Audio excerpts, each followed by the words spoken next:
नमस्कार, आप देख रहे हैं न्यूज़ बीके। मैं हूं आपके साथ नवीन विश्वकर्मा। आइए आप ले चलते हैं झांसी के बाद आपको जालौन जिले की स्थिति के लिए। आपको बता दें आज 4 नगर पालिका के लिए आज मतगणना जारी है और ऐसे में भारतीय जनता पार्टी के लिए बुरी खबर है। जी हाँ, कई जगहों पर बल्कि 3 नगर पालिका में भारतीय जनता पार्टी पूरी तरह से पिछड़ी हुई है और एक स्थान पर जालौन में सिर्फ है जो निर्दलीय के साथ है, आगे है, लेकिन निर्दलीय लगातार पीछे उसे टक्कर दे रहे हैं। इस खबर पर अधिक जानकारी के साथ हमारे संवाददाता जालौन से देवेश कुमार स्वर्णकार जी हमारे साथ जुड़े हुए हैं। देवेश जी, क्या है पूरी स्थिति, विस्तार से बताइए। जी नबी जी, कमोबेश पूरे जनपद में हालात यही हैं। शुरुआती रुझानों जैसे जब सुबह के समय मतगणना शुरू हुई थी तो चारों नगर पालिकाओं पर जो है भाजपा के प्रत्याशियों ने लीड ले रखी थी।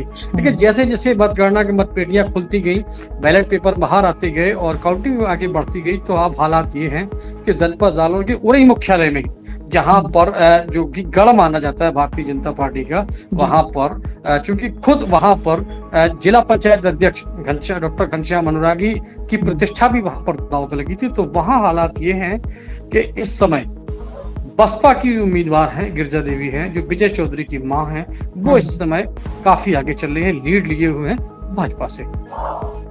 और कमोबेश यही हालत कालपी में भी इस समय दीवान अतीक हैं, वो समाजवादी पार्टी के उम्मीदवार से लीड लिए हुए हैं, यानी वहां भाजपा तीसरे नंबर पर है।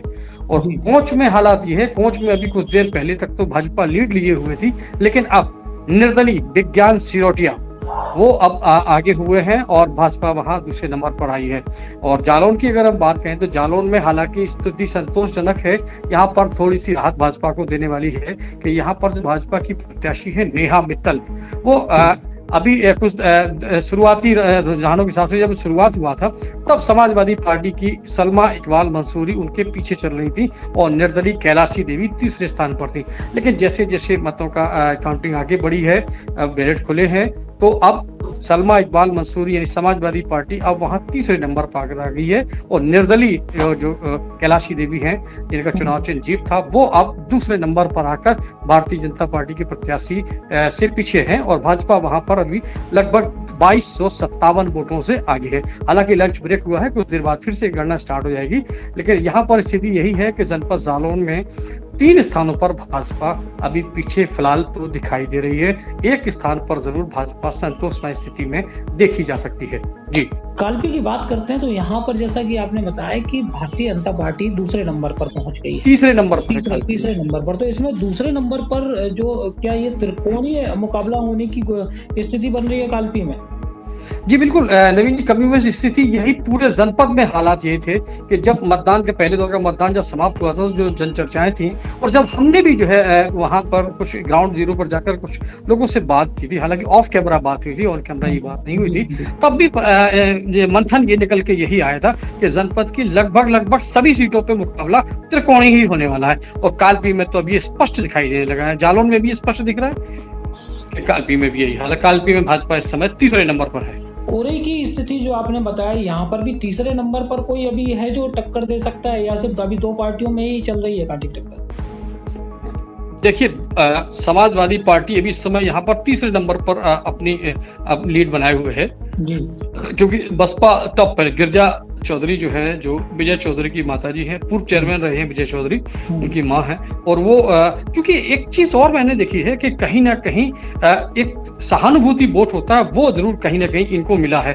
और भाजपा के जो अंदरूनी जो वोटर्स जो नाराज थे, कहीं ना कहीं उसका फायदा भी इनको जाता हुआ दिखाई दे रहा है। बिल्कुल भारतीय जनता पार्टी के बहुत से प्रत्याशी थे, उम्मीद लगाए बैठे थे, पुराने प्रत्याशी थे, पुराने कार्यकर्ता थे, उम्मीद थी कि एक बार तो शायद भारतीय जनता पार्टी की से उन्हें उम्मीद मिल जाए। काफी वरिष्ठ लोग भी थे, कुछ नए लोग भी थे, काफी मेहनत कर रहे थे, लेकिन जब उन्हें टिकट नहीं मिला तो कहीं ना कहीं बागी बन के भी सामने आया। तो क्या ये स्थिति भी भारतीय जनता पार्टी के पिछड़ने की है?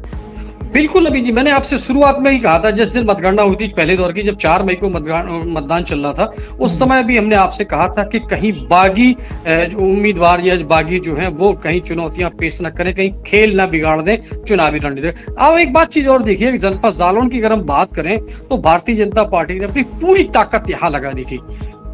प्रदेश के कारागार राज्य मंत्री यानी जिले के प्रभारी मंत्री धर्मवीर प्रजापति यहाँ बराबर कैंपिंग कर रहे थे।